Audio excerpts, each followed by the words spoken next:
कथा तो सुन रहे हैं पर थर्मस में चाय भर के लाए हैं। जैसी भजन कीर्तन होगा चुपचाप एक घूंट पी लेंगे। कैसा दयाभिमान। एक बार मेरी कहीं कथा होनी थी तो बहुत बड़े उद्योगपति थे जो कथा करा रहे थे, तो मेरे को क्या बोलते, बात हुई तो बोले महाराज जी अपनी कथा 3 बजे शुरू हुआ करेगी। मैंने कहा हाँ। कितने बजे तक चलेगी? मैंने कहा 6 साढ़े 6, मन ज्यादा लग गया तो 7। तो हम चाहते महाराज जी 5 बजे इंटरवल हो। मैंने कहा मतलब?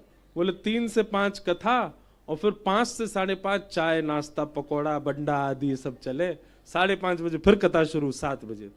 मैंने वाह, मैंने कोई पिक्चर है इंटरमिशन होगा बीच में? और बात हम क्या कर रहे हैं देहाभिमान शून्य होने की, खाई पीनी है लोगों को। पर हम एक बात बहुत स्पष्ट करना चाहते हैं कि कथा कराने के बाद ही पितृ शांति होती है ऐसी बात नहीं है।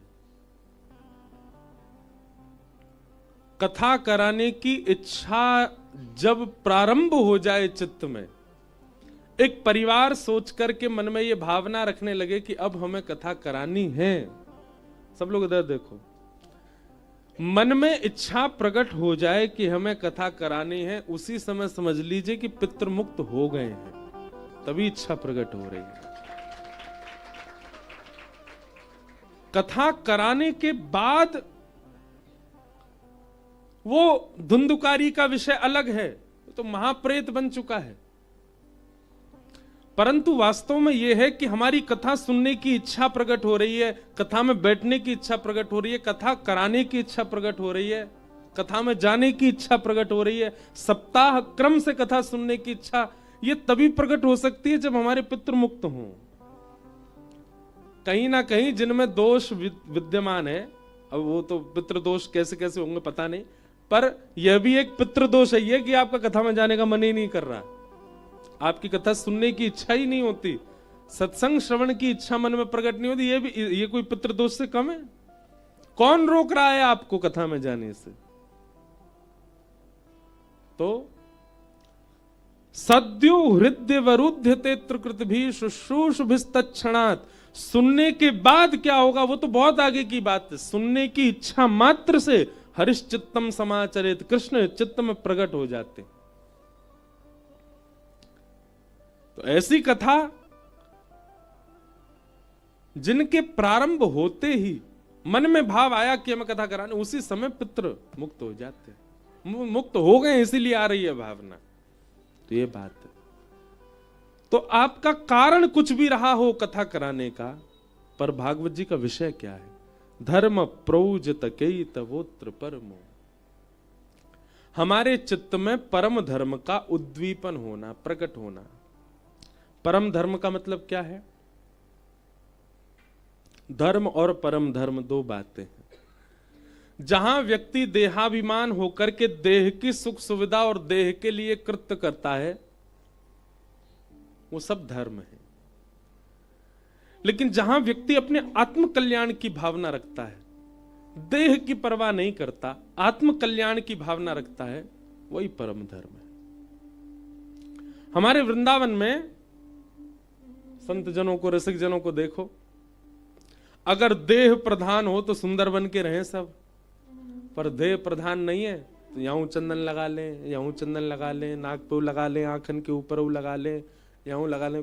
हमारे हरिदास जी तो पूरे मुंह पे चंदन लगा के घूमे, और क्या कहते हैं ब्रजरज लगा के घूमे। और वो बात अलग है, किसी किसी का दिखावे का भी होता है, बड़ा समझना बहुत मुश्किल है आजकल संसार को। पर मूल बात क्या है? वो ऐसे हाउ बिलाऊ से बन के काय को डोल रहे हैं। उनका देह किसी संसार के व्यक्ति को प्रसन्न करना नहीं है। उनका उद्देश्य क्या है? बिहारी जी पूरे दिन ऐसे खड़े रहे चुपचाप, कोई जीन्स पहन के आया हो, कोई बढ़िया अचकन पहन के आया, कोई बढ़िया, हम पूरे मुंह पे चंदन फोटा लगा के जाएंगे, हमारे हाउ बिलाऊ से चेहरा को देख के लाला नेक मुस्कुरा जाएगा, वो देख कैसो बन के आए हो, हमें देख के लाला नेक प्रसन्न हो जाएगा। वहां पर यह भी उद्देश्य नहीं है कि ब्रजरज लगाने से, अंग पर लिपटने से हमारी मुक्ति हो, सदगति हो। ये सदगति रखना अपनी, यह भी एक प्रकार से वृंदावन रीति वालों की बात हो रही है। वृंदावन रहने वाले तो यह भावना ना रखें कि हमारी सदगति है जाए, वो इतना भी नहीं मांगते ठाकुर जी से। तुम राजी रहो, बस आप राजी रहो। हे नाथ, आप प्रसन्न रहो, बस मुस्कुराते रहो। प्रसन्न हासारुण लो चलो लसत। अपनी कोई कामना नहीं है ब्रज के उपासकों को।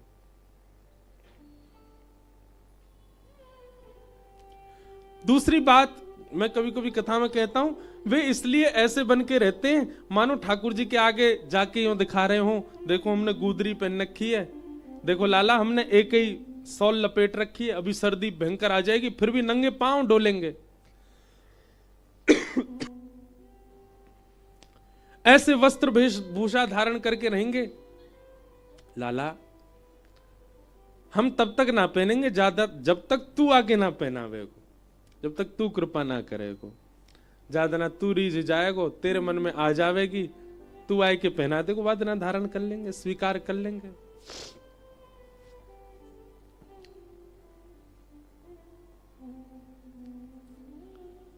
जहां पर देह के कल्याण की बात ना हो, आत्म कल्याण की भावना उत्पन्न होती है, उसी को परम धर्म कहते हैं।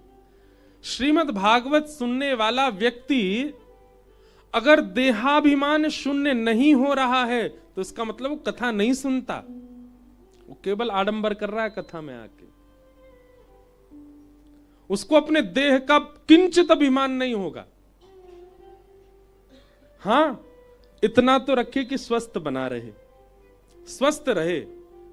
कई लोग इस बात को इस रूप में भी ले जा सकते हैं ना, महाराज जी खूब खाओ फिर तो धुआंधार, बढ़ रहा पेट तो बढ़न दो, बढ़ रहा शरीर तो बढ़न दो। आपने कहा देहाभिमान शून्य मत बनो, देह का अभिमान मत करो कि ये पतला हो दुबरा हो, ये भी तो एक अभिमान है। नहीं, देह अगर बढ़ रहा है खा खा करके तो यह भी तो देह अभिमान है। आपने जीव का अभिमान कर रखा है।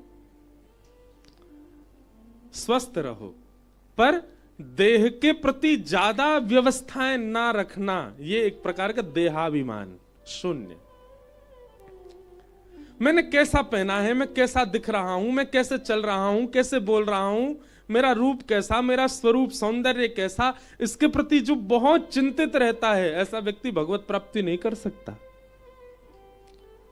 भगवत प्राप्त व्यक्ति तो सामान्य रहेगा। और एक बात और बताऊं आपको, जैसे ही व्यक्ति देहाभिमान शून्य होता है ना, अपने आप सुंदर होता चला जाता है।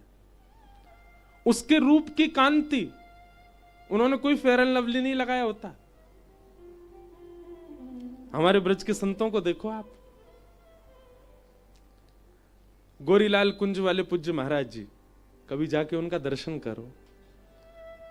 साबुन भी नहीं लगाया होगा कभी, केवल रज से ही स्नान कर लेते होंगे, पर उनके गाल ऐसे लगे मानो जैसे कितने सेब खा रखे होंगे, सेब खाए खाए के गाल लाल लगे। नहीं, जैसे ही देहाभिमान शून्य होते हैं तो भजन ही सौंदर्य प्रकट करने लगता है। हमारे पूज्य श्री मलुक पीठ वाले महाराज जी श्याम वर्ण के हैं, पर उनके मुखमंडल में एक ऐसी कांति है, एक ऐसा तेज है, उसके प्रति आकर्षण अपने आप सहज बन जाता है। पंडित श्री गया प्रसाद जी महाराज, उनका रूप विलक्षण था। देहाभिमान शून्य जिस दिन आप होने लग जाते हैं, आपका रूप अपने आप सुंदर होने लग जाता है। आपके हस्त कमल, आपके चरण कमल, आपका कोई एक अंग भी दिख गया, उसी से लगता है कि बस अब कल्याण उद्धार हो गया हमारा। श्री हितरवंश महाप्रभु, नरवाहन ने केवल उनका इतना रूप देखा था, इतना। राधा वल्लभ जी के सामने बैठ के भोर का पद गा रहे थे और तभी नरवाहन आ गया पीछे से। नरवाहन ने जैसे ही लता गुल्मों को अपनी तलवार से अलग किया तो झाड़ियों की आवाज हुई, तो महाप्रभु जी ने केवल ऐसे देखा। यहां नरवाहन खड़ा है, जहां श्रीनाथ जी खड़े ना, ऐसे बिल्कुल पीछे, ऐसे बस इतना मुख किया था। नरवाहन को कितना दिखा? इतना दिखा। केवल इतने रूप देखने मात्र से नरवाहन ने अपना चोरी डकैती जो भी उसके गलत कार्य सब छोड़ दिए, परम वैष्णव हो गया। श्रीमद् भागवत जी का यही विषय है। देह प्रधान ना करके अपनी आत्म प्रधान मान करके उसके कल्याण की भावना रखना, ये भागवत जी का विषय है। भागवत जी को सुनने वाला व्यक्ति किंचित भी देहाभिमानी है तो वो सुनता नहीं है, केवल आडंबर कर रहा है।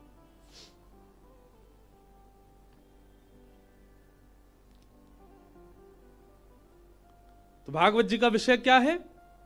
निर्मत्सराणाम धर्म प्रोजित कई तवोत्र परमो, हमारे चित्त में परम धर्म का उद्दीपन होना, आत्म कल्याण। ये देह तो बाह्य है, पर इस देह के अंदर एक आत्मा है, उसके कल्याण की भावना मन में प्रकट हो जाना होती है। हम सबके चित्त में आत्म कल्याण की भावना उत्पन्न होती, पर पता कब होती है? जब हम बहुत भोग लेते हैं। एक सीमित उम्र हमारी निकल जाती है, 50, 55, 60 जब हो जाते हैं, उसके बाद हमको लगता है अब भोग विलास थोड़ा कम कर देना चाहिए, अब संसार के भोग भावों में रहना कम कर देना चाहिए, अब थोड़ा सामान्य रहना चाहिए, अब थोड़ा भैया जीवन हमारा अब अंत की ओर बढ़ रहा है, थोड़ा भजन पूजन कर लेना चाहिए। तब जाकर के हमारे मन में आत्म कल्याण की भावना आती है, जब जर्जर हो गए। मतलब घर में आग लग गई, अब कुआं खोद रहे हैं कि अब पानी डाल करके इसको बुझा दें। घर में आग लगने के बाद कुआं खोदोगे तो क्या होगा? जल जाएगा घर। श्रीमद् भागवत जी जिस समय आप सुनने प्रारंभ करें, उसी समय से देहाभिमान शून्य हो जाए और मन में यह भावना उत्पन्न हो जाए, अब अपना कल्याण करना है, अब भगवत प्राप्ति करनी है, अब श्याम सुंदर से मिलन होना चाहिए, और उसी मार्ग पर चलने लग जाएं। यही है परम धर्म, भागवत जी का विषय। इसी उद्देश्य से भागवत की कथा सुनी जाती है कि हमारे अंदर आत्म कल्याण की भावना उत्पन्न हो।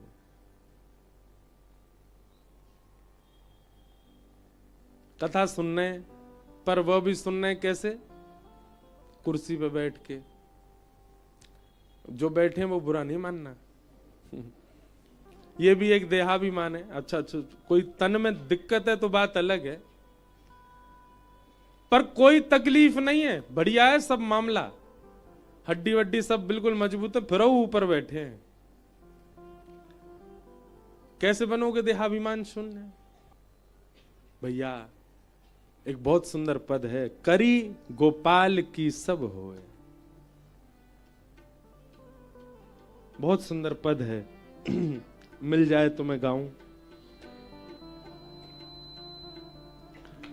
गोपाल की सब होए करी, गोपाल की सब होए करी, गोपाल की सब होए करी, गोपाल की सब होए करी, गोपाल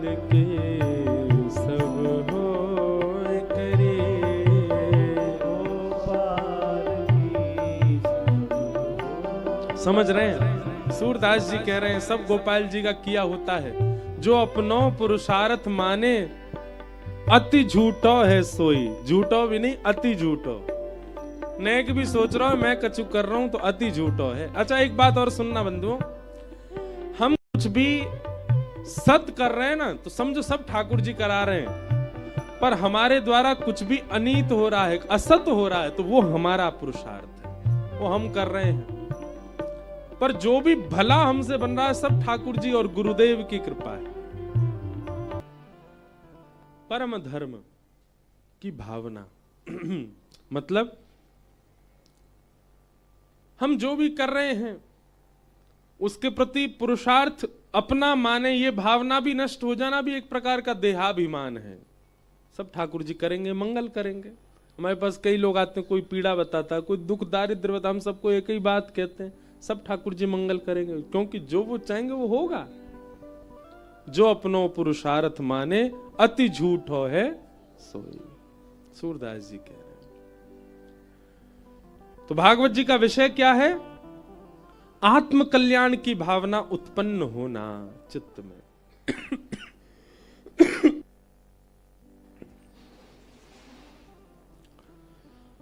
दूसरी बात, भागवत जी का अधिकारी कौन है?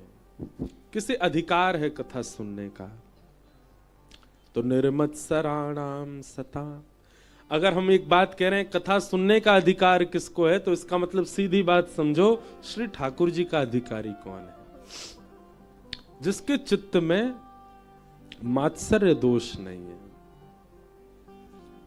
एक बात हम कथा में कुछ समय से लगातार कह रहे हैं, आज भी कहूं, आपके भीतर काम दोष है, फिर भी कभी ना कभी उस दोष का नाश होगा, आप ठाकुर जी को प्राप्त कर लोगे। कितने भक्तों के चरित्र हमने देखे हैं जिनके चित्त में काम ने आक्रमण किया, लेकिन फिर भी उन्होंने ठाकुर जी को प्राप्त कर लिया। जगन्नाथपुरी के एक भक्त हुए, उनका नाम था बलराम दास। क्या नाम था? जैसे हमारे श्री गोवर्धन नाथ जी के अष्ट सखा हैं, ऐसे श्री जगन्नाथ जी के 5 सखा हैं। उनमें से एक है श्री बलराम दास, एक है रघुनाथ दास, ऐसे 5 हैं। मुझे नाम माधव दास, सबके नाम याद नहीं आ रहे अचानक। तो श्री रघुनाथ दास, उनकी सेवा क्या थी? वो श्री जगन्नाथ जी के सामने बैठ करके राग रागनियां गाते थे, और उद्देश्य क्या होता था? जगन्नाथ जी को रिझाना। आप कभी राधा वल्लभ जी में, राधा रमन जी में, बिहारी जी में तो अब होता नहीं, पर हाँ पहले होता था। शायद हमारे साईं परकर के भी बड़े लोगों ने देखा हो, पहले बिहारी जी में भी राग रागनियां सुनाते थे श्री बिहारी जी को। अब भीड़ बहुत हो गई इसलिए सब कम होता चला गया, पर राधा रमन जी में आज भी सुनाते हैं, राधा वल्लभ जी में भी आज भी समाज होती है, सब पद सुनाते हैं। हमारे श्री जी भवन राधा रानी में भी समाज होती है, नंद भवन में भी समाज होती है, सब जगह ठाकुर जी को सुनाया जाता है, ठाकुर जी के आगे नृत्य किया जाता है। कभी वो सेवा सौभाग्य आपको मिले कुछ सुनाने का या नृत्य का, किंचित भी भावना ऐसी मत रख लेना कि अगल बगल में जो दर्शनार्थी खड़े हैं ये क्या सोचेंगे, या ये मुझे देखें, या ये मुझसे प्रभावित हो। नहीं, बस उनको केंद्र में लेकर के कीजिएगा जो भी आपकी सेवा, चाहे कितनी भी अच्छी हो, चाहे बिल्कुल ही नाचना गाना ना आता हो, फिर भी उन्हीं को रिझाने के लिए। ठाकुर जी मैं अच्छो नाचूं तो खुश है जाइयूं, और मैं अगर खराब नाचूं तो जैसे जिसको नाचना नहीं आता वो उल्टे सीधे पाम मारता है ना, तो फिर वैसे ही हंस जाते हैं लोग उसको देख के, कैसे नाच रहा है। कई बार कथा में हो जाता हमारे साथ, जैसे हम कोई भजन कीर्तन शुरू करते हैं तो कई लोग नाचते हैं, कई लोग वो खड़े होते हैं जिनमें नाचना ही नहीं आता, और फिर वो ऐसे हाथ पांव मारते हैं, उनको देख के खूब जोर हंसी आवे। मन में भाव आता है कि जब ठाकुर जी के आगे भी सब नाचते होंगे और कोई ऐसे नाचे वालो आता होगा चाहे नहीं नाचना आतो, तो ठाकुर जी बाकी इनको देख के प्रसन्न होते होंगे, वाह कितने सुंदर नाच रहे हो, पर वाह को देख के तो हंसे ही जाते होंगे, हाँ क्या जोर से नाच रहे हो। नृत्य किया करो ठाकुर जी के आगे, नहीं आवे तो भी। हमारे एक पंडित जी हैं, उनका स्वर ऐसा है कि मैं क्या बताऊं, भयानक है बहुत। हमारे लाल जी के पास वो कभी कभी बैठ जाते हैं, हमारे लाल जी को राग बहुत प्रिय हैं, आते मुझे भी नहीं है राग, पर हाँ थोड़ा बहुत मैं गरो सही है तो मैं गा ही दूं, पर वो हमारे ठाकुर जी के आगे बैठ जाते हैं, फिर गाना शुरू करते हैं, और जब वो गाते हैं तो मैं उठ के भागता हूं अपने कमरे में से उनके पास। मैंने काहे को सुना रहे हो? बोले महाराज जी, अब वो थोड़ा मजाकिया स्वभाव है उनका, वो कहते हैं सारी दुनिया तो सारे गामा पधनीसा गाती है। मैंने कि आप क्या गा रहे हो? बोले मैं का गा रहा हूं, का स्वर ही नहीं होता। सारे गामा पधनीसा ये 7 स्वर है, वो का शब्द स्वर गाते हैं। एक दिन और गा रहे थे, मैंने आज क्या गा रहे हो? बोले आज ज्ञा गा रहा हूं, ज्ञा।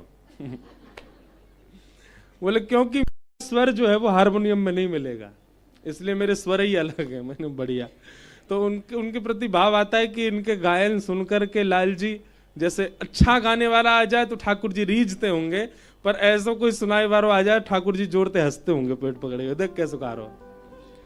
पर ऐसे लोगों को कभी कभी ही गाना चाहिए,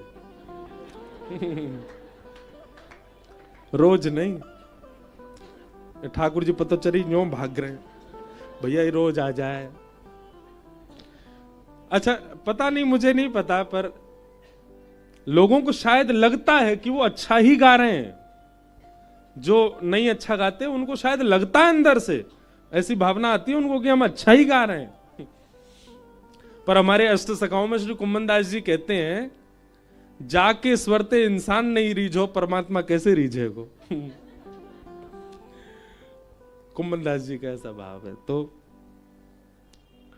कभी अगर आप ठाकुर जी के सामने राग सेवा करते हो, नृत्य सेवा करते हो, सोचना ही नहीं, विचार ही नहीं करना। अच्छा करते हो तो भी, नहीं अच्छा करते तो भी, कि सब देख रहे होंगे। मैं सोचा ये देख रहे होंगे। नहीं नाचना आता तो ऐसे नाच के दिखाओ कि कोई नहीं, मेरे नाच को देख करके श्री जी हंस ही जाए, श्री जी को नेक मन लग जाएगा, नेक लोट लिंगी हंस जाएंगी, ऐसा नाच ले। तो श्री बलराम दास जी जगन्नाथ जी के आगे राग सेवा करते थे और उनका उद्देश्य होता था श्री जगन्नाथ जी को रिझाना। पर एक बार श्री बलराम दास जी गा रहे थे और उनके गायन के स्वर पर दर्शनार्थियों में खड़ी एक महिला रीझ गई। उसको इतना अच्छा लगा उनका गायन। स्वाभाविक था, बलराम दास जी जब बाहर आए तो कन्या वहीं खड़ी उनकी प्रतीक्षा कर रही थी। महिला उसने प्रशंसा की, पर बलराम दास जी का जो स्वरूप स्वभाव था, प्रशंसा से ज्यादा प्रसन्न होते नहीं थे। जी जी जय हो करके नीची नजर निकल गए। अगले दिन वो फिर आई और अब उसने फिर प्रशंसा की। देखो बहुत ध्यान से सुनना। बलराम दास जी को फिर वही स्वभाव उनका फिर चले गए, लेकिन तीसरे चौथे दिन वो थोड़ा सा उसके भाव के प्रति रीझने लगे। अब बलराम दास जी के चित्त में क्या आ गया कि वो जगन्नाथ जी रीझ हैं, ये भावना कम होती जा रही थी। अब होता जा रहा था वो रीझ है। तो गाते तो थे, स्वर लगाते तो थे, पर पहले स्वर इस भाव से लगाते थे कि ठाकुर जी रीझ हैं, पर अब स्वर इस भाव से लगाने लगे कि वो रीझ है। गायन अभी भी अच्छा होता था उनका, पर उद्देश्य परिवर्तित हो गया था। बहुत संक्षिप्त बात है ये, समझने वाली बात। हमारा उद्देश्य क्या है? हमारे नाम जप के प्रति, हमारे तिलक के प्रति, हमारे कंठी के प्रति, हमारे गुरु आंगन में आने के प्रति भी उद्देश्य क्या है हमारा? कई लोग कथा भी इसलिए सुनने आते क्योंकि हमारे पड़ोसी जा रहे हैं, उनको हम दिखा सकें कि हम भी कथा सुनते हैं। दिखावे के लिए ही कथा में आ रहे हैं। कई जगह ऐसा होता है। एक घर में ही जोरानी, वो देवरानी जेठानी भी वो इसलिए आ रही है क्योंकि देवरानी कथा सुनते, मैं भी सुनूंगी, मैं भी इसको दिखाऊं, मुझ में भी भक्ति है। आपका उद्देश्य क्या है? आपके भजन भाव के पीछे, आपकी सेवा के पीछे।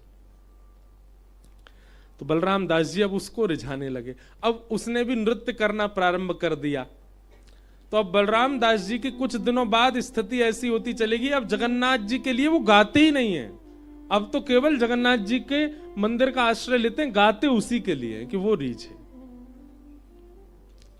धीरे धीरे उस महिला में उनका आकर्षण हो गया।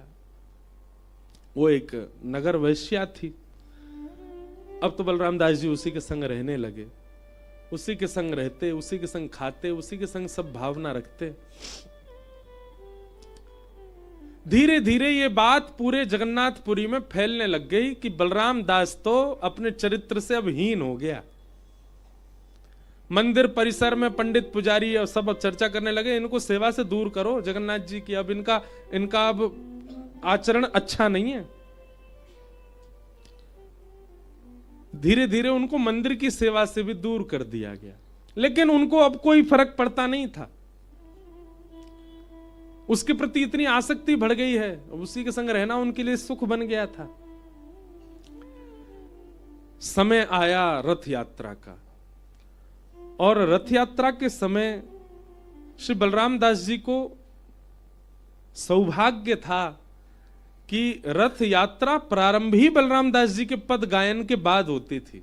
जगन्नाथ जी का रथ तब तक नहीं बढ़ता जब तक बलराम दास जी पद ना गाते। रात भर भोग विलास चिंतन में रहते थे। आज प्रातःकाल का समय हुआ, पूरे जगन्नाथपुरी में जय घोष हो रहा था, सारी भीड़ पूरी इकट्ठा हो चुका है रथ यात्रा के लिए। और श्री बलराम दास जी अपने कक्ष में पौढ़े हैं, पौढ़े नेत्र खोले और नेत्र खोल करके उन्होंने अपने पूरे जीवन पर दर्शन किया। मेरा जीवन कैसा था, मुझे जगन्नाथ जी ने स्वीकार किया, मैं उनके सामने राग सेवा करने लगा, उनकी प्रसन्नता मेरी प्रधानता होती थी।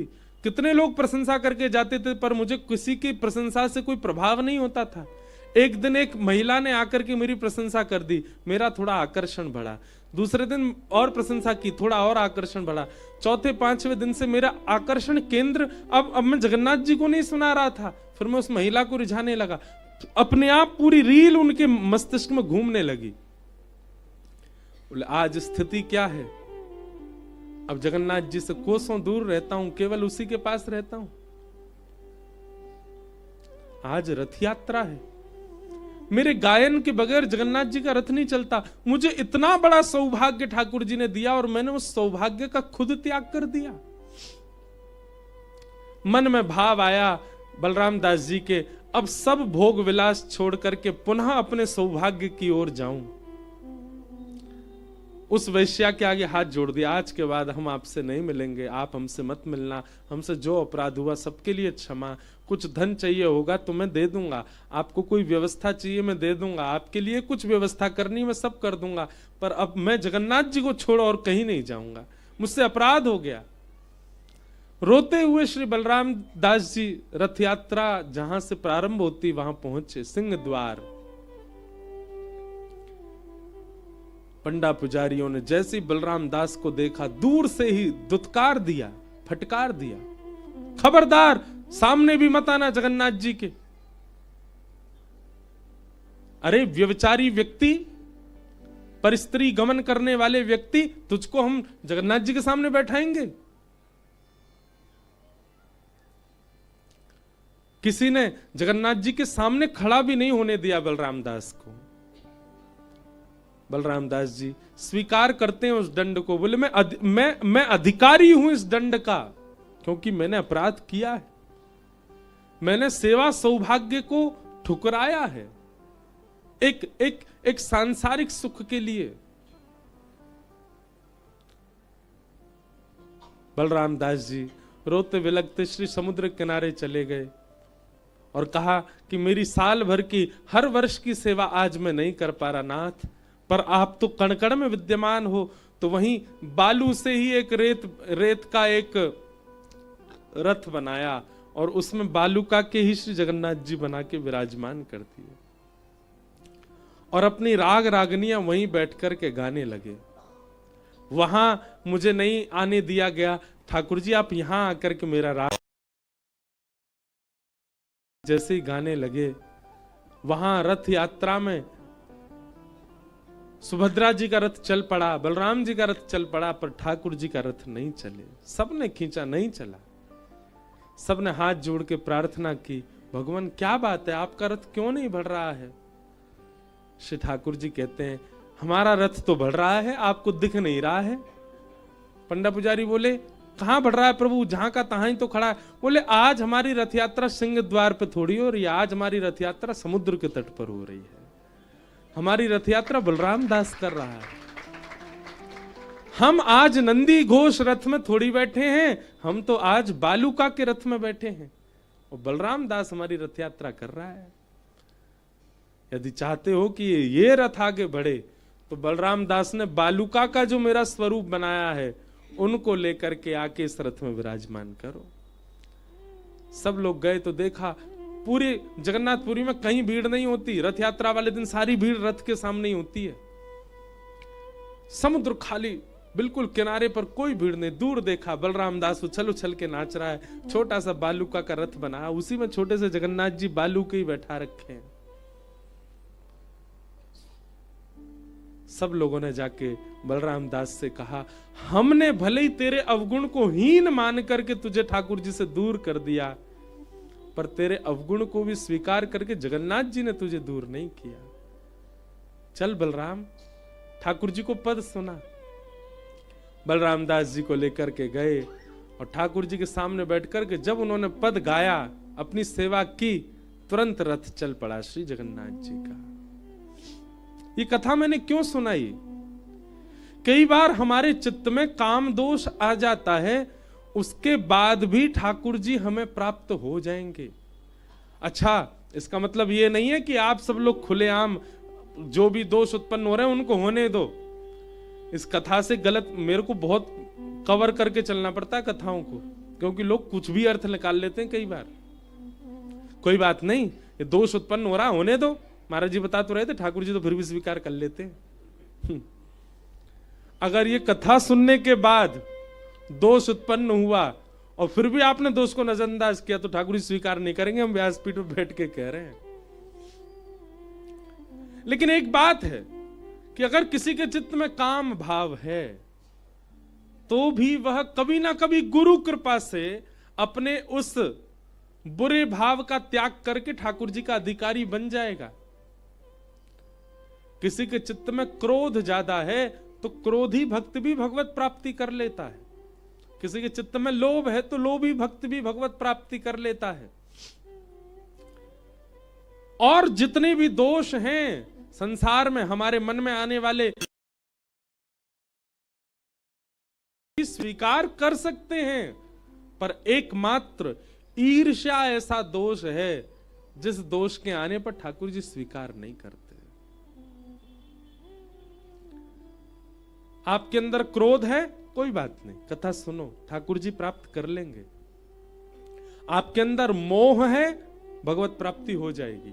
आपके अंदर काम भी है, तो धीरे धीरे गुरु कृपा सत्संग श्रवण करने से उसकी मात्रा कम होगी, ठाकुर जी प्राप्त कर लेंगे। लेकिन कहीं आपके चित्त में यदि ईर्ष्या है, ठाकुर जी स्वीकार नहीं करेंगे। अभी हापुड़ की कथा में भाव आ रहा था कि श्री भक्तमाल जी में भी कई भक्तों के चरित्र हैं, और उन भक्त चरित्रों में भी कई भक्तों में दोष भी थे। ठाकुर जी ने उन दोषों को नजरअंदाज करके स्वीकार किया, पर एक भी भक्त का ऐसा चरित्र नहीं मिला जहां पर ईर्ष्यालु भक्त को ठाकुर जी ने स्वीकार किया हो। ईर्ष्यालु को भगवत प्राप्ति नहीं हो सकती। इसलिए भैया, कोई दोष मन में आवे, घबराइए मत। गुरु कृपा, भगवत कृपा से आप संभल जाओगे, ठीक हो जाएगा, वो दोष चला जाएगा। आप उसके प्रति प्रयास करने लग जाओ। लेकिन अगर आपके चित्त में किसी के प्रति ईर्ष्या एक बार भी उत्पन्न हो गई है, किसी के रूप को देख करके, किसी की वाणी सुन करके, किसी का स्वरूप देख करके, किसी की धन संपत्ति से, किसी के व्यवहार स्वभाव से अगर आपको उसके प्रति ईर्ष्या हुई है, तो आपको चिंता होनी चाहिए, आपकी रातों की नींद उड़नी चाहिए। आपको अपने गुरु चरणों में जाके प्रणाम करना चाहिए कि ये दोष मेरे अंदर आ गया है। ईर्ष्या दोष भगवत प्राप्ति में सबसे बड़ी बाधा है। इसलिए कह रहे हैं निर्मत सराणाम सताम। भागवत जी का अधिकारी कौन? जिसके चित्त में मात्सर्य दोष नहीं है।